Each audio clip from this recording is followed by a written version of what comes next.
Hello friends. आज मैं आपको एक बहुत ही अच्छी स्टोरी बताने वाली हूँ,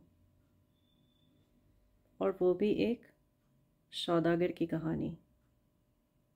इसे सुनकर आप लोग ज़रूर कुछ सीखेंगे। एक सौदागर को बाज़ार में एक उम्दा नस्ल का ऊँट दिखाई पड़ा।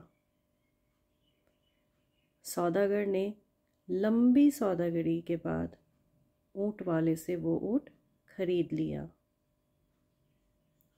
घर पहुंचने पर सौदागर ने नौकर को ऊँट की काठी निकालने के लिए बुलाया।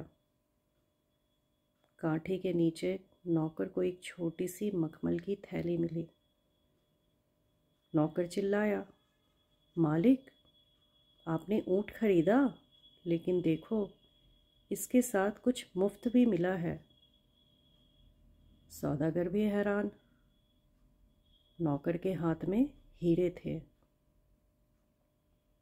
जो सूरज की रोशनी में भी टिमटिमा रहे थे। सौदागर ने कहा, मैंने ऊँट खरीदा है, ना कि हीरे, इसलिए मैं इन्हें फ़ौरन वापस करने जाता हूँ। नौकर सोच रहा था कि मालिक कितना बेवकूफ़ है। उसने कहा भी, पर सौदागर ने एक भी बात नहीं सुनी।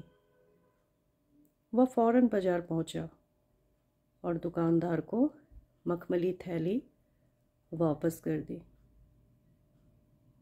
ऊँट बेचने वाला बहुत खुश हुआ और बोला कि मैं भूल ही गया था। मैं चाहता हूँ कि आप पुरस्कार के तौर पर कोई भी एक हीरा चुन लीजिए। सौदागर बोला, मैंने ऊँट खरीदा है और उसकी कीमत चुकाई है, पर मुझे कोई उपहार नहीं चाहिए। जितना सौदागर मना करता रहा, ऊँट बेचने वाला उतना ही जोर दे रहा था। आखिर में सौदागर ने मुस्कुराते हुए कहा, असलियत में जब मैंने थैली वापस लेने का फैसला किया, तो मैंने पहले से ही 2 सबसे कीमती हीरे इसमें से अपने पास रख लिया। यह सुनते ही ऊँट वाला भड़क गया। वह बड़े आश्चर्य में बोला, मेरे सारे हीरे तो यही हैं, तो सबसे कीमती 2 कौन से हीरे थे जो आपने रख लिए? सौदागर बोला, मेरी ईमानदारी और मेरी खुददारी। तो ये सबसे बड़े अनमोल हीरे थे उस सौदागर के।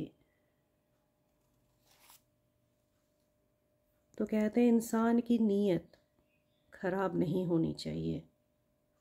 इंसान कि ये 2 जो सबसे अनमोल चीज़ थी, उसकी ईमानदारी और सच्चाई, ये सबसे बड़े अनमोल हीरे थे उसके लिए। ये कहानी हमें ये दर्शाती है कि इंसान को अपनी सोच बड़ी रखनी चाहिए। कर्म से बड़ा कुछ नहीं है। हम जैसा कर्म करते हैं, वैसा ही फल भोगते हैं।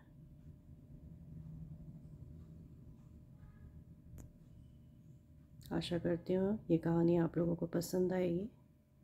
धन्यवाद।